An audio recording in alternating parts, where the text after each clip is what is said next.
What's going on YouTube? It's Sean here and I'm back today to give you guys a review of the Adidas Yeezy 700 V3 in the Azael colorway. This third generation of the Adidas Yeezy 700 line released on December 23rd for $200 US or $260 here in Canada. Being the debut colorway of the 700 V3 model, this was a bit of a limited release, but I lucked out and grabbed my pair online at adidas.ca. If you guys have watched my past reviews of the 700 and the 700 V2s, you've seen that I'm a pretty big fan of those models. These V3s though, from a design standpoint, are a significant departure compared to the previous two versions. Whereas the V1 looked like your typical dad shoe, and the V2 was more of a streamlined and modern day take on a dad shoe, these V3s in comparison are much more futuristic, and interestingly enough, shout out to the Yeezy Boost 380, these ones really have this alien vibe to them. So while the shape of the shoe between V1, V2, and V3 has relatively remained constant, everything else about the shoe has pretty much been reworked from the ground up.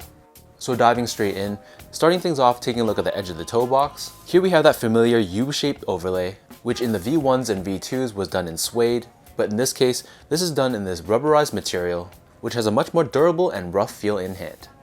The base layer on the rest of the upper is constructed using what Adidas calls monofilament engineered mesh. So this is a very thin nylon mesh, but at the same time they have a very strong feel to them and they don't really stretch much at all. But then interwoven in this mesh, we have this stripe pattern in white, which extends from the back heel all the way to the front of the toe box. On the bottom half of the upper though, we don't have that interwoven finish. So in this case, this is simply just the mesh material. And the resulting effect of this type of construction is that this is a pretty well ventilated and breathable sneaker. Overlaid on top of the mesh, we have what Adidas calls RPU overlays, which I believe stands for rigid polyurethane. To the touch, this is a bit of a rubberized feel to it. To me, this sort of feels like a blend of rubber and plastic. And while it's flexible, as the name suggests, it is pretty rigid, and it does give a lot of structure and support to the sides of the sneaker. So while a lot of stock photos and Instagram photos made this upper cage material seem almost white, in reality though, this has much more of a cream and off-white look to it, which was a bit of a surprise to me when I got these in hand. A cool aspect about this upper cage material is that this is actually glow in the dark, and from what I can tell, it was pretty sensitive to light. I just left it on my windowsill for about 5 minutes, and when I stepped into a darker room, it was right away glowing pretty bright. Taking a look at the center area of the shoe, so the bottom half of the tongue is constructed out of black neoprene, but we have these two hits of 3M found on the sides of the tongue. Intertwining through this, we have a very stretchy rope style lace in black, and then the top of the tongue is done in this black fabric, which has a bit of that stretch property that neoprene has, but it wasn't that stretchy, so getting your foot in and out of the shoe was a bit of a challenge. Because the tongue and the back heel are all connected, you really gotta get some effort in, tug this apart before sliding your foot into the shoe. Taking out the insoles, so these come with a black insole with Adidas, Yeezy, and Ortholite branding on the heel. And then flipping these guys over to the bottom, so you can see this is an Ortholite insole, so it features zonal cushioning in specific key areas of the shoe, which we've seen before in other Yeezy models. So the upper of these Yeezy 700 V3s sits atop this full-length, cream-colored EVA midsole. Encapsulated within the midsole, we have polyurethane, which unfortunately is not Boost, it's not Adiprene, and it's pretty much your everyday run-of-the-mill cushioning setup. We do have the Adidas Performance logo embossed on the back, and then flipping the shoe over to the bottom, here we have your outsole, which incorporates the same herringbone traction pattern found on V1 and V2, and we have these cutouts that runs along the length of the outsole, exposing the foam cushioning found within the midsole. So $1,000,000 question, how do these fit? Generally speaking, these do run snug, so I'd recommend going up a half size from your true size.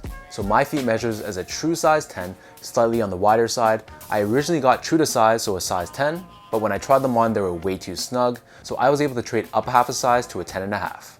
The 10.5 in comparison is much better from both a length and width perspective, and I've heard some people say they have to go up a full size for these to feel comfortable.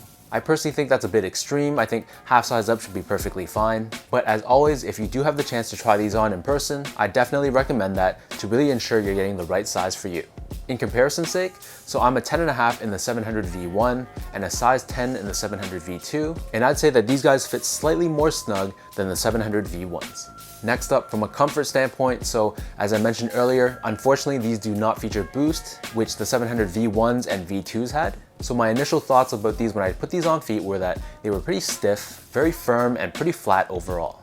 There's really nothing special about this pair from a comfort standpoint, and the cushioning underfoot is basically like any retro sneaker that incorporates standard foam cushioning, which in my opinion was quite a disappointment.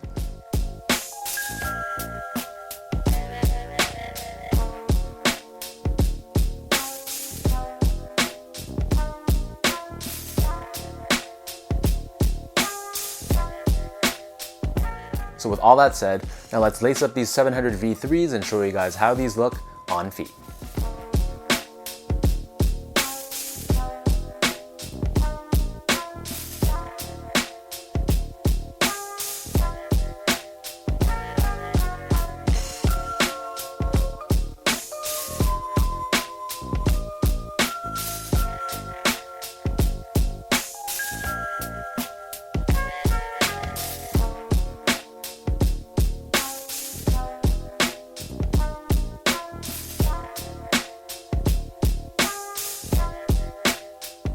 Design-wise, I'm really loving that Kanye and Adidas are really pushing the envelope and giving us very fresh designs that are clearly not based off of any older retro sneaker.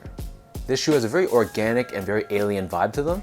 And I don't know about you guys, but to me, this is something that I've never really seen before. So as expected, a lot of people are gonna hate this shoe, but at the same time, a lot of people are gonna appreciate it.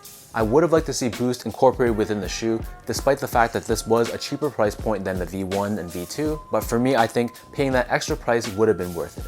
So let me know in the comment section down below how you guys feel about this Adidas Yeezy 700 V3 in the Azael colorway. How do you guys feel about the design of this shoe? Are you guys messing with this? Did you guys pick up a pair? Or did you guys take an L or just hate the sneaker altogether? If you guys like this video, be sure to like, comment, and subscribe. Give me a follow on Instagram at esco8. Check out my Twitter at sean.go and visit my website at seango.ca.